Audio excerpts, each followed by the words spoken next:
मित्रांनो, तुमचं पुन्हा एकदा GB स्टोरी टेलर या यूट्यूब चॅनलवर स्वागत आहे. आजच्या आपल्या गोष्टीचं नाव आहे वास्तुशास्त्र. लेखक निखिल सूर्यवंशी. पण गोष्ट सुरू करण्याआधी जर कोणी ह्या चॅनलवर पहिल्यांदाच आलेले असाल तर त्यांनी ह्या चॅनलला सबस्क्राईब करायला विसरू नका.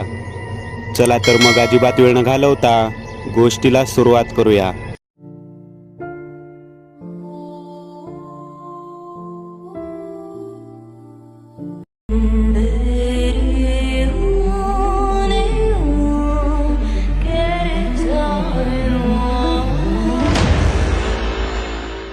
साधारणतः 1999 ते 2000चा काळ होता. तेजस अंदाजे 28 वर्षाचा तरुण पुण्यात एकटाच राहत होता. त्याच्या जवळचे असे कोणी नव्हते. स्वतःच्या 2 रूमच्या घरात त्याचे आयुष्य सुरू होते. तीच नोकरी, तेच रोजचे वेळापत्रक. तेजस मुळातच मितभाषी असल्याने त्याचे जवळचे असे मित्र देखील फारच कमी होते. एक दिवस अचानक त्याला त्याच्या मावशीचे पत्र आले. त्यांनी तेजसला भेटायला बोलावले होते. तेजसची मावशी म्हणजे अनिता पुण्यापासून काही अंतरावर असणाऱ्या गावामध्ये राहत होती. ते पत्र वाचून तेजसला आश्चर्य वाटले, कारण त्याचा आणि मावशीचा गेल्या कित्येक वर्षात काही संबंध आला नव्हता. आणि अचानक त्याला भेटायला बोलवल्यामुळे त्याच्या मनात असंख्य प्रश्न उभे राहिले होते. सुट्टीचा दिवस पाहून तेजस त्यांना भेटायला गेला. त्यांच्या घरी पोहोचला तेव्हा नोकराने दार उघडले. तो त्याच्या मावशीजवळ गेला. त्या झोपल्या होत्या. त्यांची प्रकृती ठीक वाटत नव्हती. तेजस त्यांच्या जवळ गेला तेव्हा जराशा सावरून बसल्या. त्यांच्या चेहऱ्यावर आजारपणाने एक प्रकारचा थकवा आलेला. त्या म्हणाल्या, आलास? कधीपासून वाट पाहत होते मी तुझी. यावर तेजस म्हणाला, काय झालं मावशी, असं अचानक का बोलावून घेतलंस? यावर अनिता म्हणाल्या, अरे आमच्या ह्यांनी काही वर्षापूर्वी पुण्यात एक बंगला विकत घेतलेला, पण तिकडे राहायला जायच्या आधीच त्यांचं निधन झालं. नंतर मी देखील तिकडे लक्ष दिले नाही. आणि तुला तर माहीत आहे मला मूलबाळ काही नाही. त्यामुळे तो बंगला मी तुझ्या नावावर करायचं ठरवलं आहे. तेजसला ते अनपेक्षित होते. तो थोडा गडबडला आणि म्हणाला, हे काय म्हणतेस तू मावशी, मी काय करू त्या बंगल्याचं? यावर अनिता म्हणाल्या, अरे पण माझी ही तब्येत अशी, माझ्या जवळचं अजून कोण आहे? माझी बहीण गेली तेव्हा देखील मी तुझ्याकडे फार लक्ष दिलं नाही. आता जर का मी काही देते तर तू घेते. हा बंगला तुला नक्की उपयोगाला येईल. तेजसने देखील विचार केला, जर का इतक्या सहज तो बंगला मिळतोय आणि मावशी स्वतः देते तर काय हरकत आहे घ्यायला. त्यामुळे त्यांनी मावशीला होकार दिला. काही दिवसात तेजसने सर्व कायदेशीर प्रक्रिया पार पाडल्या. तोपर्यंत त्याने तो बंगला पाहिला नव्हता. मुळात त्याला वेळच मिळाला नाही. पण आता तो त्या बंगल्याकडे निघाला. मुख्य रस्त्यापासून काहीसा आत तो बंगला होता. त्या बंगल्यासमोर तो पोहोचला तेव्हा त्याला विश्वासच बसत नव्हता की हा बंगला त्याचा आहे. बंगल्याला फाटक होते. फाटकाची भिंत 2 फूट रुंद होती आणि ती बंगल्याच्या दोन्ही बाजूने मागे गेली होती. फाटक उघडून तो आत गेला. फाटकापासून बंगल्याचे मुख्य दार दिसत होते. फाटकापासून मुख्य दारापर्यंत जायचे अंतर पायवाट होती. त्याच्या दुतर्फा वाढलेली झाडे होती. तो बंगला बराच जुना असं त्याच्या बांधकामावरून वाटत होते. त्या बंगल्याला मुख्य 2 मजले होते आणि त्यावर कौले. वरच्या मजल्यावर खिडक्या होत्या. खालील मजल्याला समोरून अशा खिडक्या नव्हत्या. पण तेजसची ती अटकळ होती की बाजूने नक्की खिडक्या असतील. तो तसाच बंगल्याच्या शेजारून मागे गेला. फाटकाची भिंत मजबूत होती आणि तिने बंगल्याला 4ही बाजूने घेराव दिला होता. बंगल्याच्या मागच्या बाजूस देखील काही मोकळी जागा होती, पण आता त्यावर गवत झाडे यांनी ताबा घेतला होता. बंगल्याच्या मागील बाजूस देखील एक दार होते. तेजस आता मुख्य दारासमोर आला. त्याला कुलूप लावलेले. त्याच्या जवळ असलेल्या चावीने त्याने ते कुलूप उघडण्याचा प्रयत्न केला. बरेच वर्ष बंद राहिल्याने त्या कुलूपाने तेजसचा घाम काढला, पण ते काही वेळात ते कुलूप उघडले. तेजसने दरवाजा आत ढकलला. किर करत तो दरवाजा उघडला. समोर एक विस्तीर्ण असा हॉल होता. दारातून येणाऱ्या उजेडात त्याला तेवढेच दिसत होते. तो आजूबाजूला लाईटचे बटन शोधू लागला. तिथेच शेजारी असलेल्या बोर्डवरून एक एक करत त्याने सर्व बटन चालू केले. तो हॉल आणि इतर सर्व घर प्रकाशाने उजळून निघाले. तो एक मोठा असा हॉल होता. उजव्या हाताला 2 दारे होती, डाव्या हाताला एक दार आणि समोर एक दार. हॉलमधूनच वर जाणारा जिना. वरती तो तसाच जिन्याने वरती गेला. वरती प्रशस्त अशा 2 खोल्या होत्या, पण त्या अंधारलेल्या वाटत होत्या. त्याने लाईटचे बटन दाबले. आता त्याला त्या खोल्या नीट दिसू लागल्या. प्रत्येक खोलीला एक खिडकी होती. त्याच एका खोलीमधून माळ्यावर जायचा जिना होता. सर्व घरात धुळीचे साम्राज्य होते. बरेच वर्ष बंद असल्याने एक कुबट वास घरात कोंडला होता. नैसर्गिक प्रकाशही कमीच येत होता. त्याचे कारण देखील तेजसला जाणवले. त्या खिडक्या दक्षिण दिशेला होत्या. ते पाहून तेजस खाली आला. जिन्याजवळ असलेल्या खोलीमध्ये स्वयंपाकघर होते आणि इतर बाजूला असलेल्या खोल्या ह्या बेडरूम होत्या आणि एक बाथरूम. त्यातील एका खोलीमध्ये झाकून ठेवलेला पलंग होता. तेजस सर्व खोल्या फिरून शेवटच्या खोलीमध्ये आला. त्याने दार उघडले. त्या खोलीमध्ये पूर्ण अंधार होता. समोर खिडकी होती की नाही हे समजत नव्हते आणि तो लाईटचे बटन शोधत जरा आत तसा कशाला तरी ठेच काढून तो खाली पडला. इतक्यात त्या खोलीचे दार जोरात चौकटीवर आपटले. तेजस उठून उभा राहिला. त्याला जाणवले की तो खाली पडला, पण त्याच्या अंगाला काही धूळ लागली नाही. तो बाहेर आला. उजेडात नीट पाहिले. खरंच त्याच्या अंगाला काही धूळ लागली नव्हती. त्याला आश्चर्य वाटले. त्याने विचार केला, सगळ्या घरात धूळ आहे, पण याच खोलीमध्ये कसं काय नाही? आणि दुसरी गोष्ट, ते दार कसे बंद झाले? कारण इतका हवेचा झोत आला कुठून? आता त्याला ती खोली नीट पाहायची इच्छा झालेली, पण तिथे अंधार होता. दिवस देखील मावळतीला आलेला. त्यामुळे तो परत घरी निघाला. दुसऱ्या दिवशी त्याने त्याच्या ओळखीच्या एका माणसाला म्हणजेच गणेशला साफसफाईसाठी बोलावले आणि तो त्या माणसासोबतच बंगल्यावर आला. पण यावेळी त्याने सोबत टॉर्च आणली होती. तो लगेचच त्या खोलीमध्ये गेला. टॉर्चच्या उजेडात तो ती खोली पाहू लागला. गर्द काळोखात ती खोली बुडाली होती. ती खोली फार काही प्रशस्त नव्हती. खोलीला खिडकी देखील नव्हती. फार सामान देखील नव्हते. काल तो ज्याला धडकून पडला ते स्टूल तिथेच पडले होते. पण एक गोष्ट मात्र त्याला सतावत होती. ती खोली पूर्ण स्वच्छ होती. पूर्ण घर आणि ही एक खोली यातला विरोधाभास त्याला स्पष्ट जाणवत होता. काल दार आपोआप बंद झाले हा मुद्दा काही काळ त्याच्या विस्मरणात गेलेला. बाहेर गणेशने कामाला सुरुवात केलेली. अजून 2 ते 3 दिवस तरी साफसफाई चालणार होती. गणेश सकाळी येऊन घर साफ करून संध्याकाळी जात होता. काही दिवसातच घर राहण्यायोग्य झाले. एक दिवस संध्याकाळी काही गरजेचे सामान सोबत घेऊन तेजस त्या बंगल्यात राहायला आला.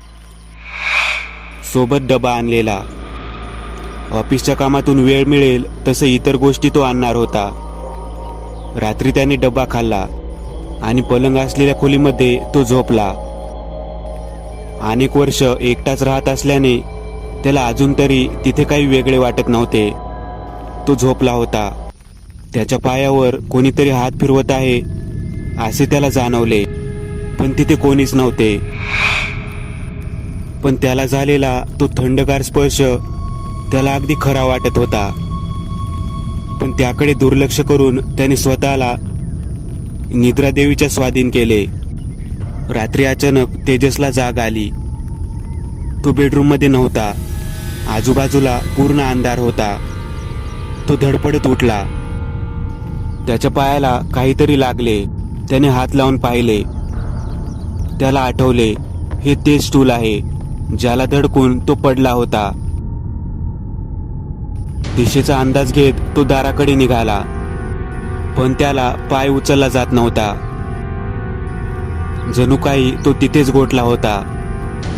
त्याला प्रचंड घाम फुटला आणि खिडकीचे दार जोरात हवेने आपटले.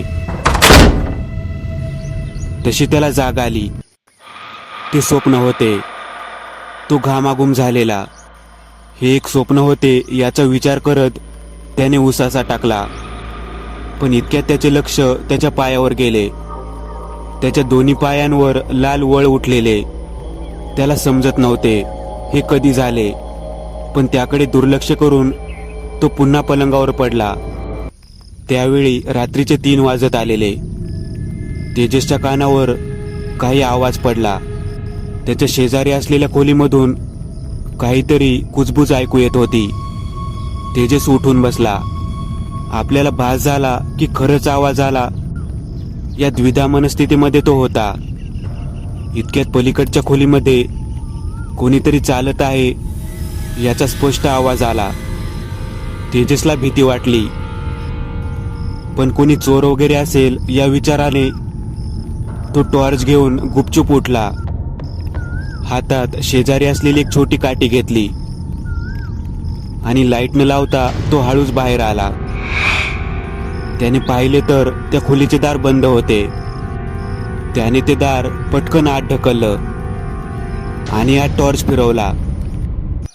त्यासमोरून झपकन एक आकृती बाजूला झाली. तेजसला आता मात्र भीतीची जाणीव झाली. तो खोलीमध्ये थोडा आत, या पूर्ण घरात तो एकटा होता. त्याने घाबरतच टॉर्च इकडे तिकडे फिरवला, पण त्याला काही दिसले नाही. खरं तर जे तो शोधत होता ते त्याच्या डोक्यावरच होते, तरंगत. तेजस पुन्हा बाहेर आला. त्याने ते दार बंद केले आणि कडी लावली. तो पुन्हा जाऊन पलंगावर पडला. त्याला झोप लागतच होती. तोच कट असा आवाज झाला. तो दचकून उठला. लाईट लावून बाहेर आला. त्याने शेजारी पाहिले. त्याला धक्काच बसला. ते खोलीचे दार उघडे होते. आता मात्र तो घाबरला होता. एक मन सांगत होते, आताच्या आता इथून बाहेर पडावं, आणि दुसरे मन सांगत होते की काय आहे ते पाहावं. पण वातावरणात होणारा बदल त्याला जाणवत होता. हवेत गारठा वाढलेला.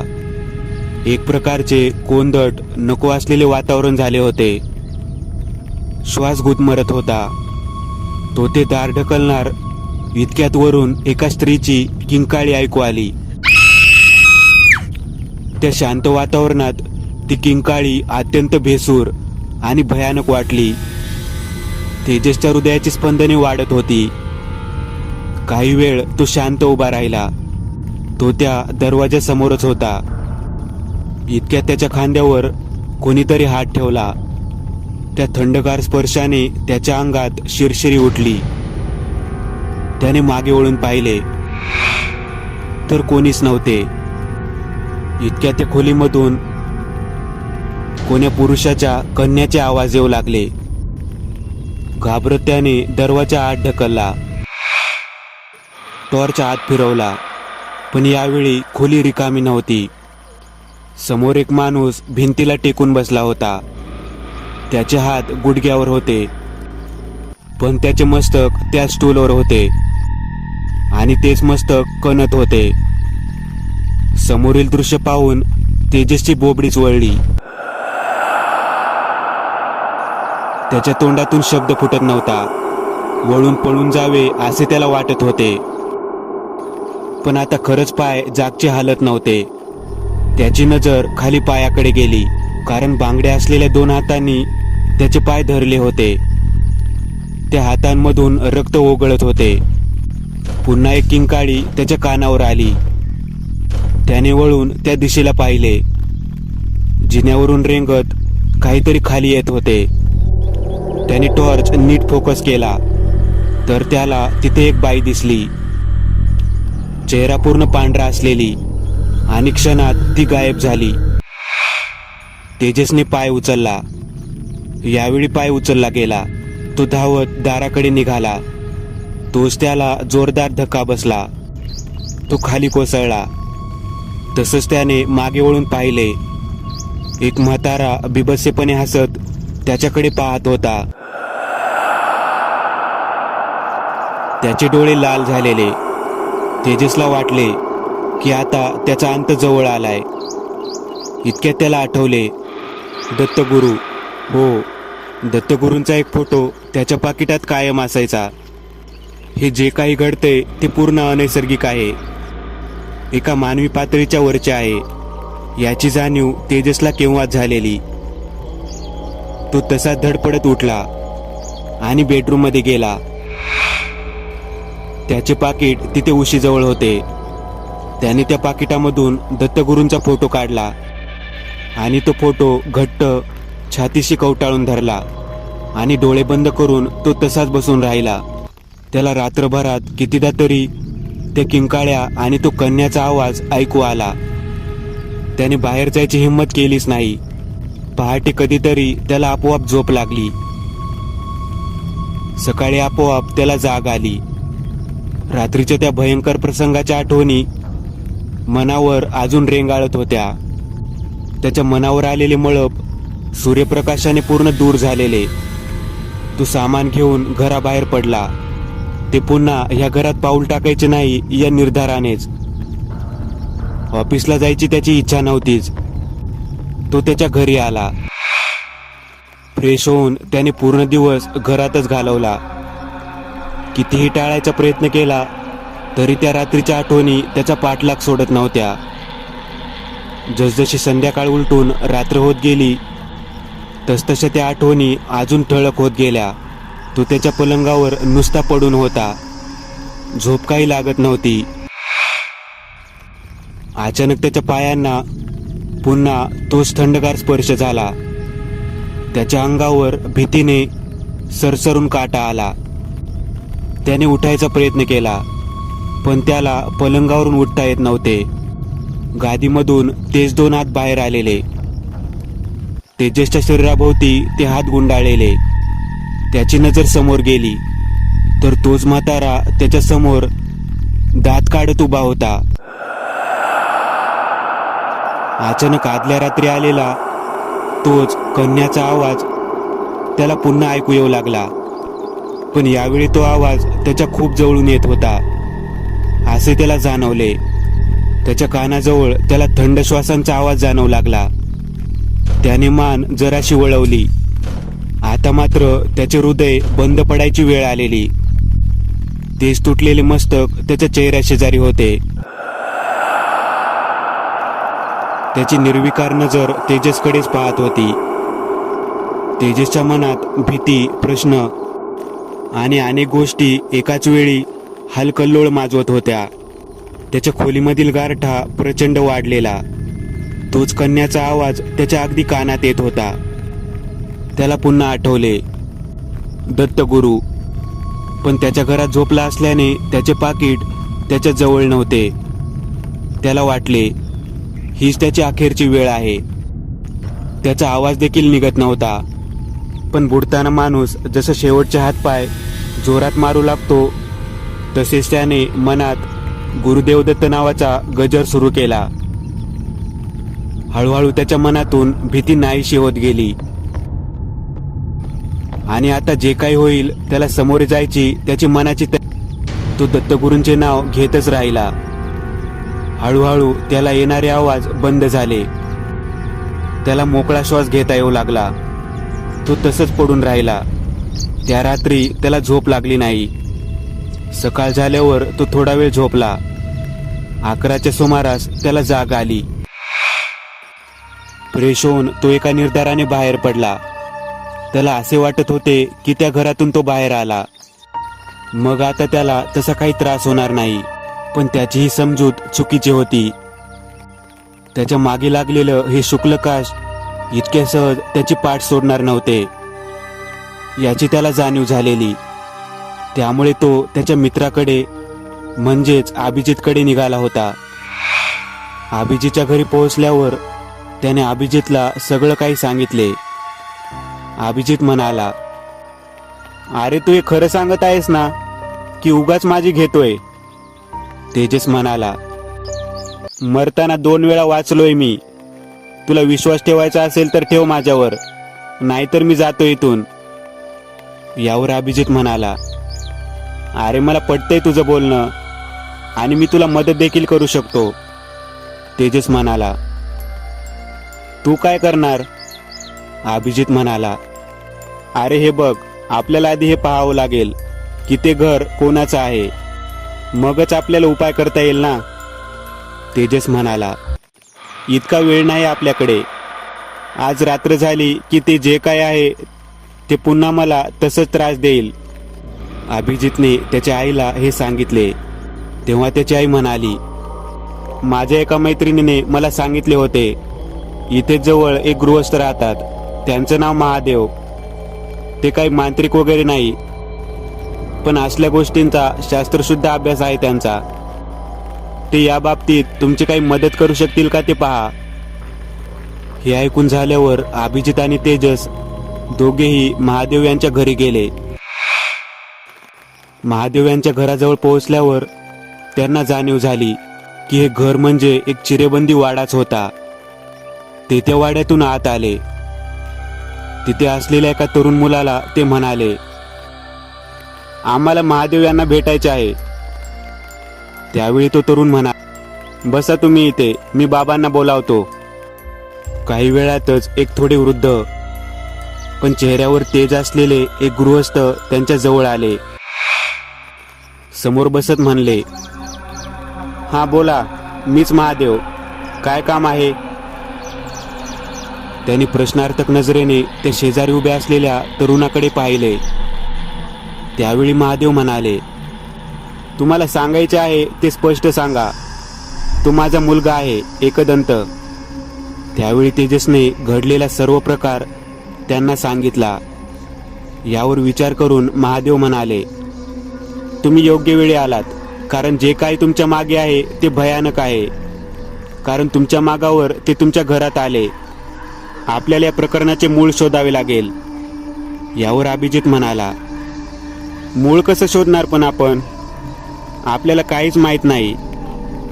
शेजारी उभे असलेले एकदंत म्हणाले, एखादी वाईट गोष्ट घडते तेव्हाच असे आत्मे मुक्त होऊ शकत नाही.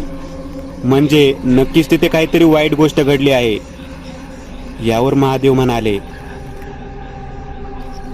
वा एकदंत, तू अगदी तयार झाला आहेस माझा वारसा पुढे न्यायला. आता हे प्रकरण तू सांभाळ, मी आहेस काही लागले तर. यावर एकदंत, मी नक्की प्रयत्न करेन. आणि मग ते तेजसला उद्देशून म्हणाले, तेजस, आपण दोघे आता त्या बंगल्यात जाणार आहोत. आणि हो अभिजित, तू देखील सोबत चल. काही वेळातच ते तिघे त्या बंगल्याजवळ आले. तिथे फाटकासमोर एकदंत थोडा वेळ थांबले आणि मग म्हणाले, अभिजित, तू आजूबाजूला चौकशी कर. हा बंगला कधीपासून बंद आहे, यात कोण राहत होतं वगैरे सगळी माहिती काढ. तोपर्यंत मी आणि तेजस आत जातो. काही वेळातच एकदंत आणि तेजस त्या बंगल्यात आले. त्या रात्रीच्या आठवणीने तेजसच्या अंगावर काटा आला. पण एकदंत सोबत असल्याने त्याला धीर आला. एकदंत म्हणाले, कोणती खोली आहे ती जिथे तुला ते मस्तक दिसले? तेजसने बोट केले आणि ते दोघे त्या खोलीसमोर आले. एकदंत यांनी आत टॉर्च मारून ती खोली नीट पाहिली आणि घरातील प्रत्येक खोली पाहून घेतली. ते पुन्हा मुख्य दरवाजाच्या जवळ आले. एकदंत यांनी सोबत आणलेली हळद आणि पाणी यांचे मिश्रण केले आणि ते मिश्रण घराच्या मुख्य उंबऱ्यावर लावले. तिथे काळ्या तिळाने रेघ ओढली दार बंद करून घेतले आणि तेजसला कुलूप लावायला सांगितले.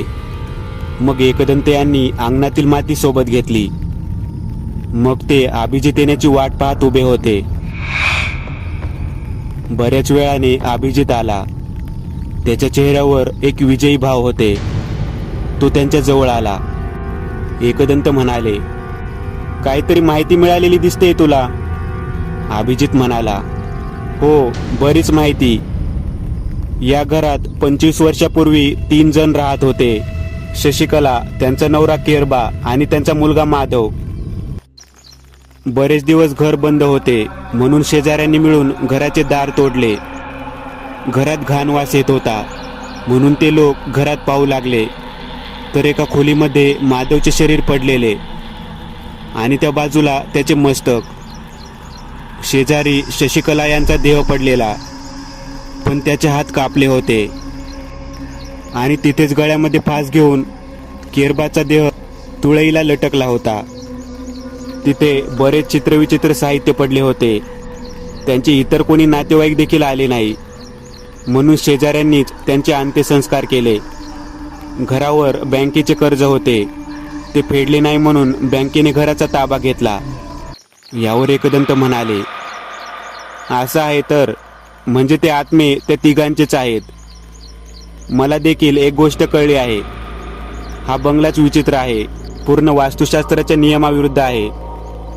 यावर तेजस म्हणाला, नक्की काय म्हणायचंय तुम्हाला? यावर एकदंत म्हणाले, एखादं घर नक्की कसं असू नये याचं उदाहरण आहे हा बंगला. म्हणजे याचं मुख्य दार दक्षिणेला आहे. सर्व खिडक्या दक्षिण उत्तर आहेत. त्यामुळे घरात नैसर्गिक प्रकाश खूपच कमी आहे. घरासमोर कधीही खड्डा नसावा असं म्हणतात. इथे तर तळे आहे. अजून अशा कितीतरी गोष्टी आहेत. वास्तुशास्त्राचा उलट उपयोग करण्यात आला आहे इथे. अभिजित म्हणाला, पण मग नक्की काय म्हणायचं आहे तुम्हाला? एकदंत म्हणाले, जेवढं मला समजतं त्यावरून हे घर वेगळ्याच गोष्टींसाठी बांधलेलं आहे. म्हणजे वाईट गोष्टींची पूजा करण्यासाठी वगैरे. आणि या घरात जो प्रकार झाला तो त्याच हेतूने झालेला. आणि ज्या खोलीमध्ये तेजसला त्रास झाला ही तीच खोली असावी जिथे त्या तिघांचे देह मिळाले. ते तिघे आता महादेव यांच्या वाड्यावर आले. तिथे त्यांनी महादेव यांना घडलेला प्रकार सांगितला. मग महादेव म्हणाले, बरं झालं तू ती माती सोबत आणली एकदंत. बघू दे इकडे ती माती. महादेव यांनी ती माती हातात घेतली आणि काही क्षण डोळे मिटून शांत राहिले. मग डोळे उघडून म्हणाले, तुझा अंदाज अगदी योग्य होता एकदंत. त्या घरात ते तिघे सैतानाची पूजा करत होते. सैतान प्रसन्न करण्यासाठी माधवने मस्तक दिले, शशिकलाने हात दिले, पण ते दोघेही मृत झाले. सैतान काही प्रसन्न झाला नाही. हा धक्का केरबाला सोसला नाही आणि त्याने आत्महत्या केली. आणि असा विचित्र मृत्यू आल्याने त्यांचे आत्मे भूतयोनीमध्ये जाणं हे साहजिकच होतं. आणि महत्त्वाची गोष्ट, त्या बंगल्याची रचना इतकी ठरवून केलेली आहे की तिथे नकारात्मक ऊर्जा सतत प्रवाही राहील. वास्तुशास्त्राचा दुरुपयोग झाला तिथे. एकदंत म्हणाले, म्हणजे एक गोष्ट पक्की झाली की ते आत्मे त्या तिघांचे आहेत. आता आपण त्यांचा उपाय करू शकतो. मी त्या उंबऱ्यावर हळद लावली आहे. ते आत्मे त्या घरातून बाहेर तर येऊ शकणार नाहीत. म्हणजे आता आपल्याकडे वेळ आहे. यावर महादेव म्हणाले, पण एक गोष्ट लक्षात ठेव एकदंत, तो बंगला वेगळा आहे. त्यांची शक्ती त्या बंगल्यात प्रचंड आहे. दत्तगुरूंमुळे 2 वेळा तेजस वाचला, पण प्रत्येक वेळी असं होईलच याची खात्री नाही. यावर एकदंत म्हणाले, मला कल्पना आहे ते घर नकारात्मक ऊर्जेचा स्रोत आहे. आणि जर का ते घर असेल तर पुढे देखील कोणीतरी त्याचा असाच वाईट उपयोग करेल. यावर महादेव म्हणाले, नक्की काय म्हणायचे तुला एकदंत? यावर एकदंत म्हणाले, थेट मुळावर घाव. ते घर डायनामाइटने पाडायचे, म्हणजे एका झटक्यात ते खाली कोसळेल. आणि मग त्या जागी त्या आत्म्यांच्या मुक्तीसाठी यज्ञ करायचा. यज्ञाचे ज्ञान तर तुम्हाला आहेच बाबा. यावर महादेव म्हणाले, तुझे म्हणणे एकदम योग्य आहे एकदंत. ते घर राहिले तर वाईट शक्ती कायमच तिथे आकर्षिल्या जातील. आणि मग ते तेजसला म्हणाले, तुला काय वाटतं तेजस? तो बंगला तुझ्या मालकीचा आहे, तू सांग. यावर तेजस म्हणाला, जो अनुभव मी घेतला मला नाही वाटत अजून कोणावरती वेळ यावी. आपण तो बंगला पाडूयात. तुमचा यज्ञ झाला की तिथे दत्तगुरूंचे एक छोटेसे मंदिर बांधूयात. मग भविष्यात मी विचार करेन तिथे काही बांधायचं की नाही. यावर एकदंत म्हणाले, वा तेजस, उत्तम कल्पना. त्या रात्री तेजस आणि अभिजित महादेव यांच्या वाड्यातच राहिले. दुसऱ्या दिवशी घर पाडणाऱ्या कंपनीमध्ये गेले. कंपनीच्या लोकांसोबत त्यांनी बंगल्याची पाहणी केली. तो बंगला इतर घरांपासून अलिप्तच होता. त्यामुळे तो पडला तर इतर शेजारी असलेल्या घरांचे काही नुकसान होणार नाही असा हवाला कंपनीच्या लोकांनी दिला. त्यांनी 2 दिवसांनी बंगला पाडायचे निश्चित केले. एकदंत यांनी केलेल्या उपायांमुळे त्या आत्म्यांचा काही त्रास झाला नाही. 2 दिवसांनी कांठाळे बसवणारा एक आवाज सर्वांच्या कानी पडला. तो बंगला जमीनदोस्त झाला होता आणि बंगल्याच्या वास्तुशास्त्रामुळे तिथे नकारात्मक शक्ती होती. पण आता तोच बंगला नव्हता. त्यामुळे त्या आत्म्यांना मिळणारे बळ संपले होते. ते साधे आत्मे राहिलेले. त्या जागेवर संध्याकाळी महादेव यांनी एक मोठा यज्ञ केला. त्या आत्म्यांना मुक्त केले आणि मग जिथे ते तळे होते तिथे गुरुदेव दत्तांच्या मूर्तीची प्राणप्रतिष्ठा करण्यात आली. न जाणो किती वर्षांनी त्या जागेने मोकळा श्वास घेतला होता आणि यातूनच उदय झालेला एकदंत या नव्या अध्यायाचा. मित्रांनो, आज पुरतं एवढंच. तुम्हाला जर काही गोष्ट आवडली असेल तर नक्की लाईक करा. तुमच्यापैकी बरेचसे जण व्हिडिओ लाईक न करताच पळून जातात. पण हा जर व्हिडिओ तुम्ही लाईक केला तर मला जरा बरं वाटेल आणि असेच भारी भारी व्हिडिओ बनवायची माझ्यात एनर्जी येईल. त्यामुळे नक्की लाईक करा. आणि अजूनही कोणी या चॅनलला सबस्क्राईब केलेलं नसाल तर लगेच सबस्क्राईब करून टाका. आणि बाजूची घंटी ती मात्र दाबायला विसरू नका. देवाची घंटी आहे ती. चला तर मग पुन्हा भेटूया अशीच एक आगळी वेगळी गोष्ट घेऊन पुढच्या भागात.